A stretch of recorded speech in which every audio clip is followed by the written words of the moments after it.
Good morning. It's a new day, and I'm going to start with chapter 4 of The Puppy Place, Sugar, Gummy, and Lollipop.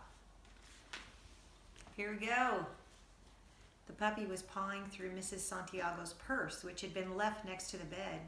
Lizzie scooped up the pup and took her back into the main room. She almost got into that chocolate, she said. That could have been a real disaster. Chocolate can be poisonous for dogs. Lizzie sat down on the couch, feeling very tired all of a sudden. Maybe she wasn't the super puppy fosterer she thought she was. Maybe this wasn't such a great idea after all. Mr. Santiago sighed. Maybe I'd better build that pen right now, he said, standing up and stretching. They need a safe place to sleep, and that box is getting pretty stinky. By bedtime, the pups were cozy in a wooden pen filled with blankets on one side and torn up newspaper on the other. Still, nobody got much sleep that night, not Lizzie or Maria, who got up every couple of hours to check on the pups and take them out one at a time, not Mr. or Mrs. Santiago, who woke and grumbled every time the pups squealed, and not Simba, who kept whining as he tried to climb into the pup's new pen. Finally, in the middle of the night, as Lizzie was putting the girl puppy back to bed, Mr. Santiago stumbled out of his bedroom, rubbing his eyes. He lit the gas lamp, grabbed his saw, and trimmed down one side of the pen so that Simba could step over it, but the pups still could not. There, he said to the anxious pacing dog, is that what you wanted? In a moment, Simba leapt inside and settled into the blanket nest. All three puppies snuggled right beside him and promptly fell asleep. Ah, said Lizzie and Maria, who had watched the whole thing. After that, it was easier to sleep, knowing that Simba and the puppies were safe and happy. The next time Lizzie woke up, sunlight was streaming through the window. It was quiet outside the cabin. There was nothing but the sounds of birds singing and the breeze in the trees. But inside, the puppies made little yippy and growly noises as they tumbled and played inside their pen. Lizzie jumped out of bed and went to say good morning. The little girl pup was standing on top of both her brothers, reaching her paws nearly to the top of the box. Lizzie said, I hope you don't grow too fast. You'll be able to climb out of here in no time. She lifted the bold little girl out of the pen. How are you on this beautiful day? I think we need to give you and your brothers some names now that we're getting to know you. Simba watched every move Lizzie made, as if he was making sure she was handling the puppies correctly. Don't forget, we won't have them for long, said Mrs. Santiago as she emerged from the bedroom. She pushed back the sleeves of her robe and went into the kitchen to get coffee started. I know, Lizzie said, getting up with the girl pup to take her outside. The little thing struggled in her arms and mouthed at her chin with tiny, sharp teeth. But Miss Dobbins always says it's good to give puppies temporary names so you can start treating each one a little differently as you get to know their personalities. They need individual attention right now. By then, Maria and Mr. Santiago were up. They each plucked a puppy out of the pen and met Lizzie at the door. It was a beautiful morning, crisp and clear. The sky was blue and the air was fresh. Lizzie stood and watched along with Maria and Mr. Santiago as the puppies did what puppies need to do. Mr. Santiago rubbed his eyes and yawned. I'm ready for some coffee, he said, and then he frowned. Coffee with no sugar, he added. Ugh. Maria and Lizzie exchanged smiles. Mr. Santiago had not been happy with their dessert the previous night either. Somehow an apple just doesn't satisfy my sweet tooth, he'd said, with a sad look at the piece of fruit in his hand. It's funny, Lizzie said now. I don't miss sugar as much as I thought I would. Maybe it's because these puppies are so sweet. That's it, said Maria. She looked down at the shy little boy puppy, who had run to hide between her feet. We can give the puppies sweet names to match their personalities. Like this one could be Gummi, she said. Lizzie laughed. She knew Maria loved anything gummy, bears, worms, circles.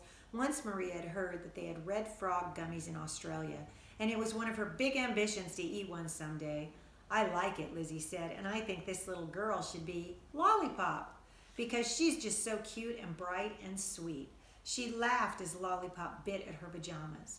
Then she scooped the puppy up. Ready for breakfast, Lollipop? Mr. Santiago knelt and opened his arms, and the other boy pup tumbled over himself as he ran to his new friend. Come here, sugar, Mr. Santiago said. This guy is just too lovable to have any other name. "You're kidding," was all Mrs. Santiago said when they told her the puppies' names back inside. And then she laughed and shrugged. "I should have known you'd all find a way to get around the no sugar rule." They put the puppies back into their pen. Lizzie and Maria washed their food and water bowls, filled them, and put them down. The puppies tumbled over one another in their rush for the food. "Oh no," said Maria, "Gummi isn't getting any." "Gummi is an awfully funny name for a puppy," said Mrs. Santiago as she brought eggs and toast to the table for breakfast. And then she smiled. "But you know, I kind of like it." Maria was busy helping the small, shy pup get enough to eat. "So do I," she said. "There you go, Gummi." Lizzie and Maria gulped down their own breakfast while the puppies finished eating, and then it was time to take them outside again. Lizzie knew that puppies almost always had to go right after eating and right after waking up. "I never knew puppies were so much work," said Maria. "I know, it's crazy, but if we can get them started on their house training, it will be much easier to find them homes," Lizzie said.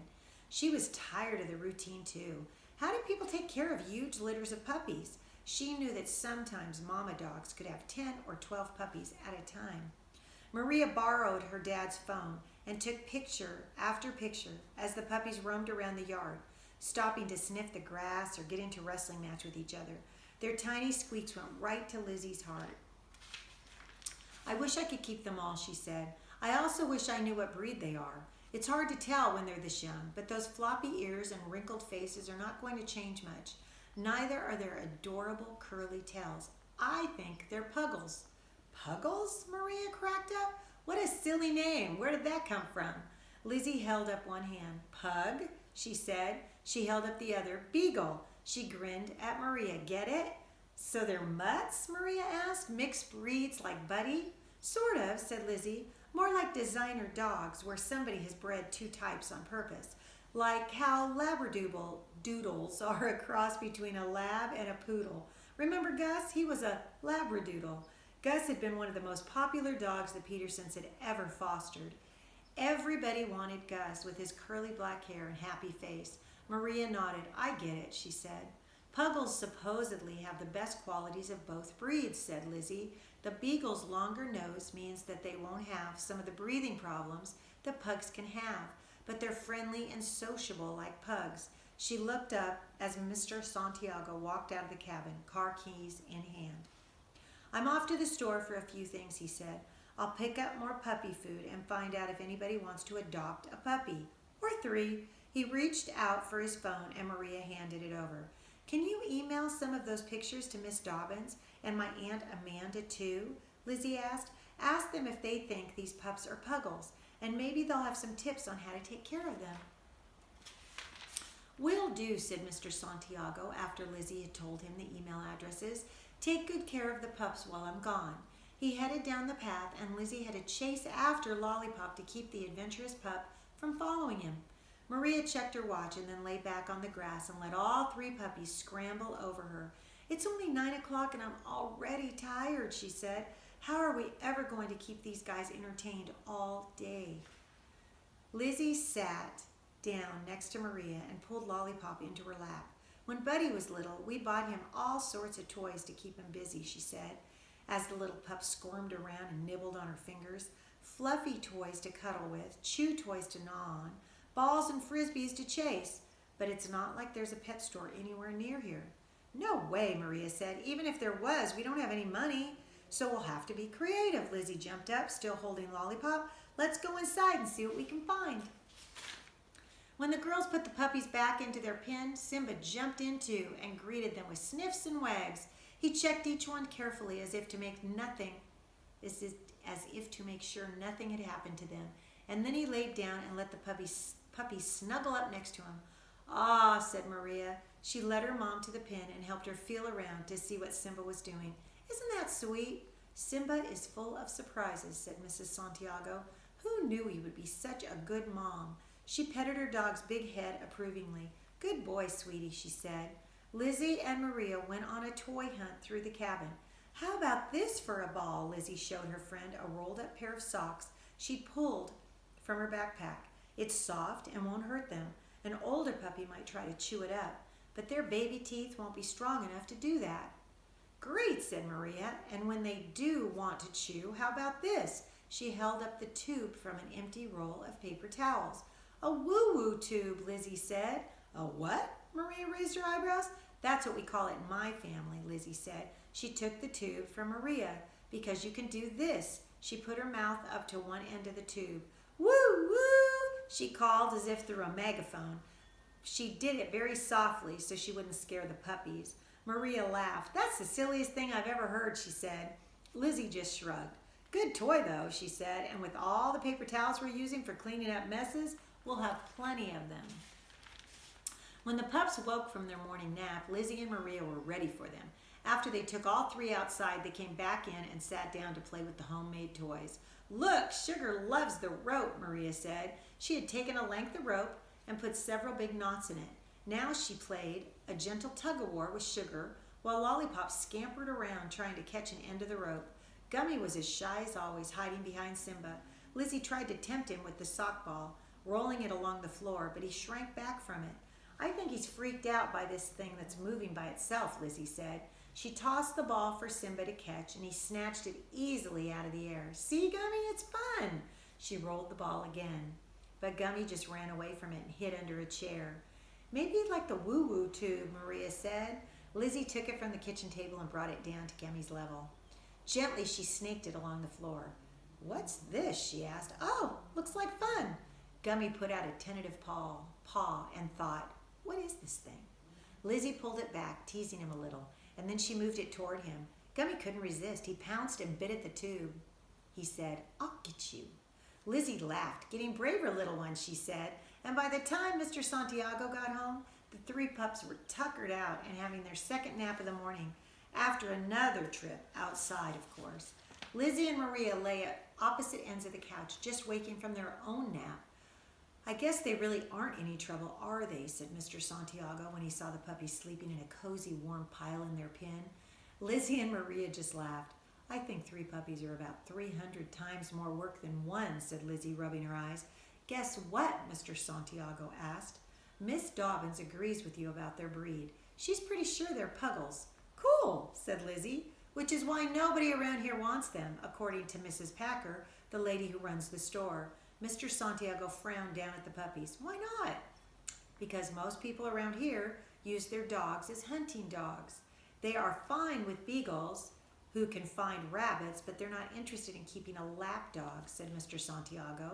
Mrs. Packer said that probably somebody's beagle met up with a summer person's pug, and nobody around here will want the puppies they made. So if we haven't found them homes by the time we get back, will Miss Dobbins take the puppies? Mrs. Santiago asked. Maria's dad shook his head. She said in her email that she's full to the brim and doesn't have room. I think we'll have to take them to the local shelter up here before we go. Either that or your family will have to foster them, he said, turning to Lizzie with his eyebrows raised. We'll find them homes, Lizzie said. They had to. Of course she didn't want to take them to a shelter, but fostering was probably out of the question too. She had to go back to school for one thing. She was exhausted for another. Even if she could talk Mom and Dad into fostering 3 puppies, she wasn't sure how much longer she could handle the work. I promise we will. Look how adorable they are. How hard could it be? They all looked down at the puppies nestled up together in their pen. Lizzie knew she had to be right. Sure, they were a lot of work, but who could resist these cuties? By the way, Lizzie, said Mr. Santiago, your Aunt Amanda wants to talk to you about the puppies. She emailed back right away. But how can I call her? Lizzie asked. She knew that cell phones didn't work well near the cabin, and there was no regular telephone. I'll take you down to the store later this afternoon, said Maria's dad. My phone gets pretty good service there. Lizzie couldn't wait to tell her aunt all about the puppies. She knew Aunt Amanda would be envious because Aunt Amanda loved pugs. In fact, she had 3 of them. She often said the pugs were sort of like potato chips. Once you had one, it was hard not to have more. Was Aunt Amanda interested in adopting one or all of the puppies? Lizzie's heart raced. That would be the best home ever for Sugar, Gummi, and Lollipop. But then she thought of her Uncle James and knew it probably wouldn't happen. He loved dogs nearly as much as Aunt Amanda, but he definitely felt that they already had enough. 3 pugs plus 1 big old golden retriever Bowser made a house full. Lizzie knew she would have to be patient and wait to find out what Aunt Amanda had to say. Mr. Santiago wouldn't want to race back to the store since he always had 4 or 5 projects going at the cabin. He liked to spend his days puttering around in the woodshed, or hacking back brush in the woods near the outhouse, or creating a new trail to the lake. That was okay. She and Maria had things they wanted to do too. Want to build fairy houses like we planned? Maria asked after lunch. We can do it near the edge of the woods and the puppies can play on the grass. Between the 2 of us, we should be able to keep track of them.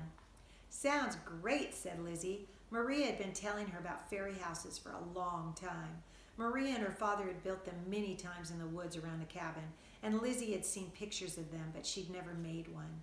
She loved the idea of tiny houses in the woods made out of the things you, or the fairies, could find there. They headed outside with the pups. Lollipop and Sugar tumbled over each other in their eagerness to gallop through the tall grass, but Gummi trotted along near Lizzie, almost tripping her as he wove between her legs. When they got to the edge of the woods by one of the trails that led to the lake, Lizzie was tempted to keep going. Can't we just check out how the water looks, she asked. She loved the secret little lake that glittered silver in the middle of the dark, piney woods. Even though she'd once had a very scary experience there with the foster puppy she'd brought to the cabin, a Portuguese water dog named Baxter. We'd better not, said Maria, at least not with the puppies. What if one of them fell in? The water is pretty cold these days. Lizzie knew her friend was right. It was late fall, and most of the leaves were already off the trees. The nights were chilly, and a mist lay over the ground early in the mornings. Okay, she agreed, as they headed back into the yard around the cabin. So what do we need for the fairy houses? Maria showed her how to gather twigs and pieces of pinkish-white birch bark. They scouted the forest edge for twisted roots, pretty pebbles, and tiny ferns that could be pulled up gently and replanted. Then, near the base of a huge old maple tree, they created a tiny village for tiny people. Little thatch-roofed houses with ferns near the front door, a playground made from twigs stuck into the plush green moss that grew underneath, even a schoolhouse built from the slabs of bark with a path of pebbles leading to the front entrance. The puppies helped by grabbing every twig and piece of bark they could find and dragging it across the grass, while Lizzie and Maria chased after them, laughing at their antics. Gummi had been encouraged to play. Lizzie tossed bundles of dried moss for him to chase. He scrambled after them, but then seemed terrified to pick one up, sniffing it and backing away. He was thinking, what is that scary thing anyway? But Sugar and Lollipop were full of high spirits. Sugar tried to crawl into Maria's lap every time she sat down to place a twig or smooth some moss. And he was thinking, hi, I love you. Lollipop tried to squeeze into the schoolhouse and knocked the whole thing down. She plopped back onto her bottom and stared up at Lizzie with innocent eyes, thinking, oops, I didn't mean to do it. Between the puppies and the fairy houses, Lizzie barely noticed the afternoon fly by. Ready to go, Lizzie? Mr. Santiago asked, wiping his hands on a greasy rag as he emerged from the tool shed. I wouldn't mind a cup of coffee down at the store. Just don't put any sugar in it, Maria said, teasing her dad. You're on the honor system, you know. Her father smiled. Cross my heart, he said, no sugar in my coffee. Maria borrowed his phone to take pictures of the fairy houses before the puppies demolished them, she said. Lizzie knelt to adjust a leaning fern and pat some bark into place. She loved the little town they had made, even if it wouldn't last. She wished she could live in a tiny wooden house with a soft green roof. How cozy would it be? Mr. Santiago cleared his throat. Ready, he said again. Lizzie stood up and brushed off her hands. Ready, she said, after she had helped get the puppies back inside and kissed them each goodbye at least twice. Lizzie followed Mr. Santiago down the path to the car. She watched the scenery as they drove to the store, noticing how much more in the country this place was than the area where her cousins lived.